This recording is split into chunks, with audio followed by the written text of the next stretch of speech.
Caitlin Clark, Angel Reese should share ROO award, just as they do a place in WNBA history. Late next week, the WNBA will send out ballots for its end-of-season awards. 68 media members will have 8 days to submit selections for 10 different awards, including Most Valuable Player, Defensive Player of the Year, and First and Second Team All-WNBA.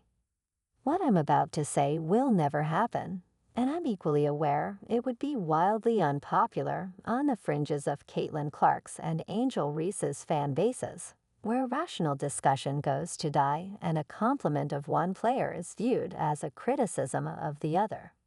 But what the heck? Let's do it anyway.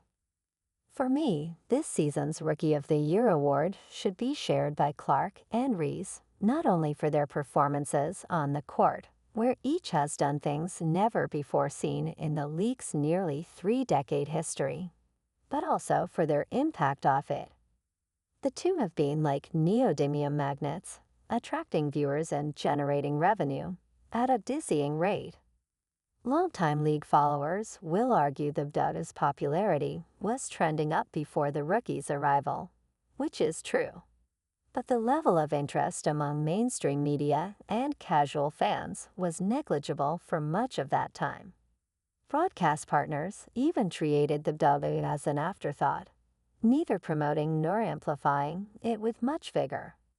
Today, however, the league has a regular place on the ESPN rundown sheet, and its stars are sought-after guests on popular podcasts. Is that solely because of Clark and Reese? No.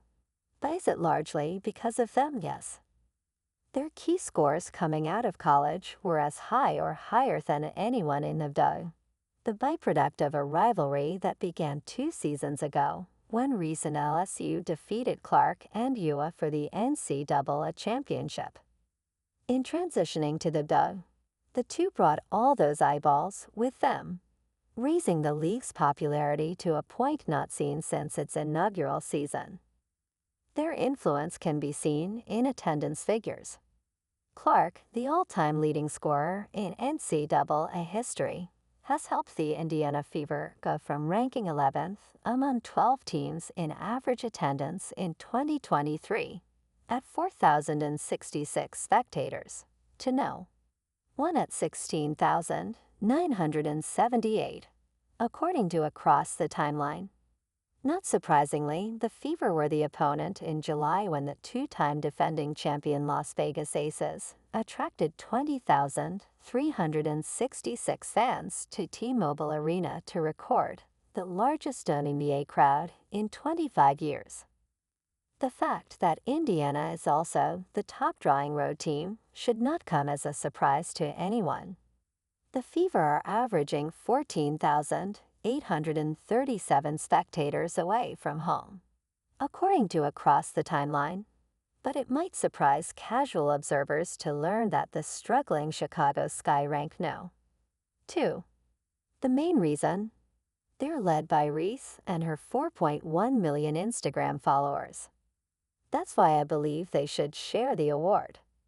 Years from now, when think pieces are done on the growth of the league, all roads are likely to lead back to 2024 and the arrival of Clark and Reese. What better way to recognize that than by having their names side by side in the record books? I get why some would prefer to reduce the vote to on-court performance. If forced to do so, my vote, if I had one, would go to Clark. Her ability to impact games as a shooter, passer, and pace setter is remarkable, and she only figures to get better.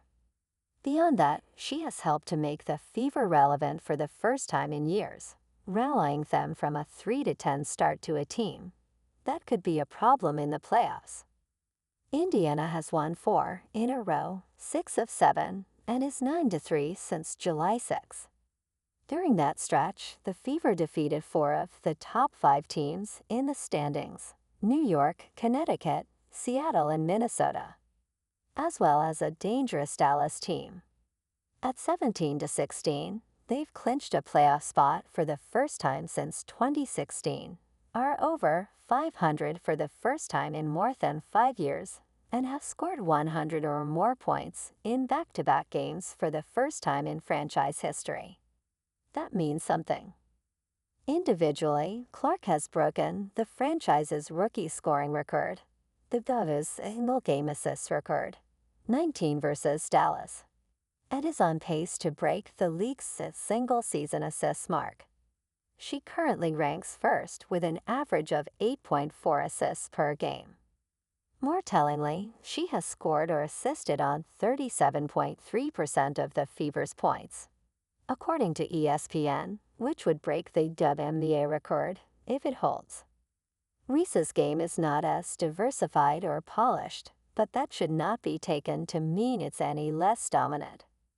When you break league records, not just rookie records, once held by legends like Candace Parker, Sylvia Fowles, and Tina Charles, you're in rarefied air, which is the case for Reese.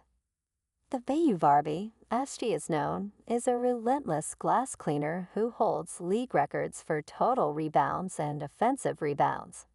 She also is a walking double-double whose 15 consecutive games with double digits in points and rebounds broke Parker's mark. She currently